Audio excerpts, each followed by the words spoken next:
everybody, welcome back to our series and our channel, Dr. J and Your Health. How are you? I hope you are rocking. Well, I'm kicking and boxing. How is Ramadan going? How are you coping with the changes in your meal plan, your normal routine? Let me know in the comment section and let's see how we can discuss moving further. We discussed recently about issues like heartburns and fasting. Sister Khadija asked a question about headaches, to be precise, migraine and fasting, and I did my best to try to respond. I hope that we found it educative. Let me know what you think. Let me know your comments. Let me know your challenges that you are having with regards to your health in this month of Ramadan, and we'll see how we can address it for you. All right, so today we'll be talking about another important aspect of our health when it comes to fasting. Okay, we know that during fasting, the normal routine changes, all right? And precisely in the Ramadan period, the normal routine changes. You wake up at a very early time to take your normal breakfast that you'd have taken in the morning, right? So now you wake up quite early in the morning to take your breakfast around 4 o'clock, 4:20 thereabouts, all right? You sleep less because you are doing more acts of worship in the night, all right?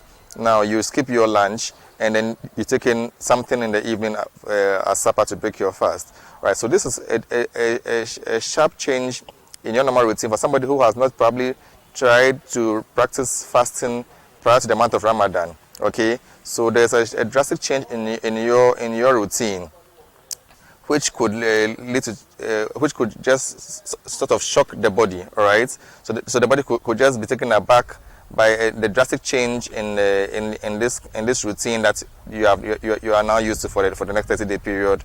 And so forth. Okay, now when that happens, something that we normally overlook in our community, in our society, with regards to our health, kicks in, and that is stress. Okay, so stress can kick in, and the person can feel so moody, can just feel uneasy, just feel unwell. All right, and you know that when you're hungry, also you are also prone to getting. You are prone to getting angry with the least provocation. All right, and all of these also could worsen the person's stress. All right, so somebody who's already dealing with stresses, this could also be a challenge for the person. Somebody who doesn't have it at all could also have this challenge as well. So how do you go about this challenge, and how can you be able to sort of deal with this current fasting or adapt to the Ramadan fast and try and prevent the stresses? Okay, so now what do you do?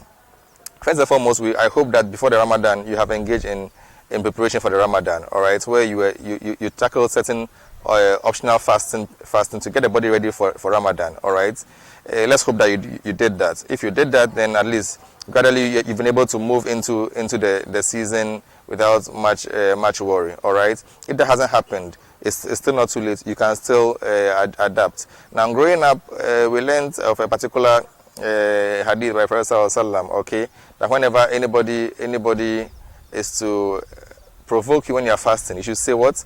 In the sa'im, meaning what? I am fasting, I am fasting, I am fasting. Well, I found it quite strange. Why should I talk about I am fasting, I'm fasting, I'm fasting? I mean, what does this mean when someone provokes me and I should say I am fasting? It's just to remind you that you are fasting, and for that reason you must be calm.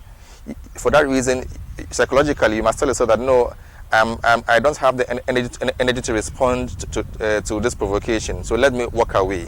Okay, so saying that only reminds you that you are in a spiritual state where the body is also being deprived of certain energy requirements. So by so doing, you should not stress the body and stress your mind as well. All right. So all of these are very, very important for you to know. So you limit the stresses. Okay. So don't try and avoid getting provocated. When the provocation comes, walk away from the provocation. Try not to argue too much. Okay, you eat well, good suhoor. All right, and then make sure that you take in good suhoor. Take in something at the time of iftar. All right, make sure that you are taking in more of the fluids. Try to avoid being in the sun for greater hours of the day. All right, if you are a student, try to adapt your study time such that you are able to study in the early hours of the day when there is energy. All right, try to take in to have some siesta. It's very, very important. Try to rest after the Zuhur prayer if possible, before Asr. All right, so get about some 2 or 3 hours sleep in between if possible. If you're a worker and then you knowing how vigorous the ibadah of fasting can be with your work, try to take your leave during this period and get enough time for yourself, so you can have enough rest during this period. So the leave is important for the person who is working, and then for the students also, try to have your siesta.